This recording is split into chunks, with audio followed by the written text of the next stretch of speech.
Hi guys, it's Melanie and I am checking in here on week 1 of the 40-day Yoga-Licious project that I started a full week ago.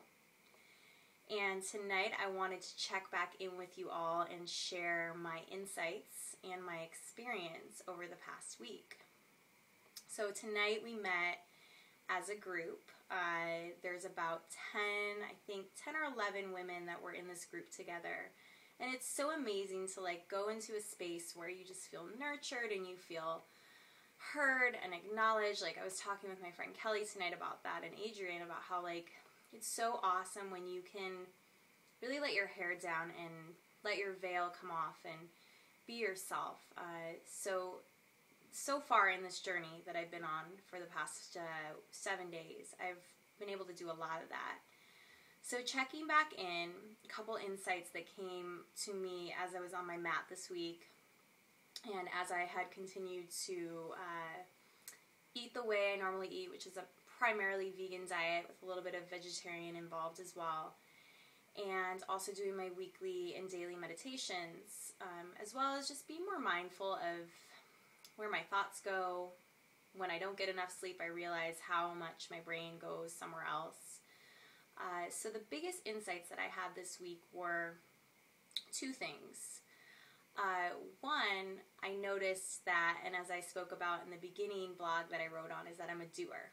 That I like to do a lot of things. I am really good at doing things, and I'm so I was in this insight this week of why do I want to do so much? Where does that come from? And I realized I want to, I'm always seeking. I'm always what's the next thing? What's the next thing? I'm ready for the next thing. And I realized in doing that for myself that I am not giving myself that time to really nurture who I am, to nurture the relationships that I have, to nurture the business that I have, the career I have. So that is a huge insight that I came to this week, and I'm playing with that right now. The other insight I had is that I'm really good at staying true to myself and grounded and authentic when I'm with certain people. And then I realized that when certain people walk into the room when I'm on my mat this week, or certain people that I see on the web, or I'm reading these inspirational stories and blogs, that I go into this space of feeling powerless, or I shrink and I become less than, and coming from that space of not being good enough. And I'm realizing that it's important for me to still stay true to myself, and also really, I think, have compassion for those other people too, or not think, to have compassion for those other people, because I realize that they're human. By me putting them up on a pedestal, I'm actually disempowering them in many ways, because I'm not allowing their true selves to show up, and their true vulnerabilities to show up, because we all have our vulnerabilities, and we all have our, ways where we're not quote-unquote perfect. And so I'm really learning to play with that. And my insights this week have led me to some accountability. And so get ready. These are pretty big for me, because I know for many of you may say oh, really? But no, these are big ones for me. The first one is my accountability on the first theme that I spoke about doing. My accountability for this week, I think I just said accountability 5 times, is I am going to let go of the need to know and to allow things to marinate. So really allowing things to be and letting the cards fall where they may, and doing that in a way where I'm still being true to myself and still being my inspired self, but allowing more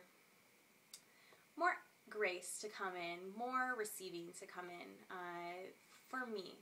And I will see where that shows up, and I look forward to giving you more insight as the weeks come on being able to have the ability to not know what's coming next. And then the other insight that I'm working on this week will be to really start to talk to people that I put up on a pedestal or feel feel super inspired by, to really speak to them as a human being and not as something that is more than a human being. And to really be myself, like I would naturally talk to you or to my, not that you're not amazing, you're amazing people, that I would naturally talk to, you know, anybody in my life where I feel my most natural. So that's something that I'm going to be working on. And let's see, I will be keeping you updated this week on some awesome Yoga-Licious poses that I've been doing and some amazing recipes. And I think that I'll be blogging not every day, but I'll be blogging every couple of days, giving you insights onto this beautiful journey that I'm on, and I'm excited to share it with you. So my question for you this week is, where in your life do you feel like this one week, this next week, you can make a shift?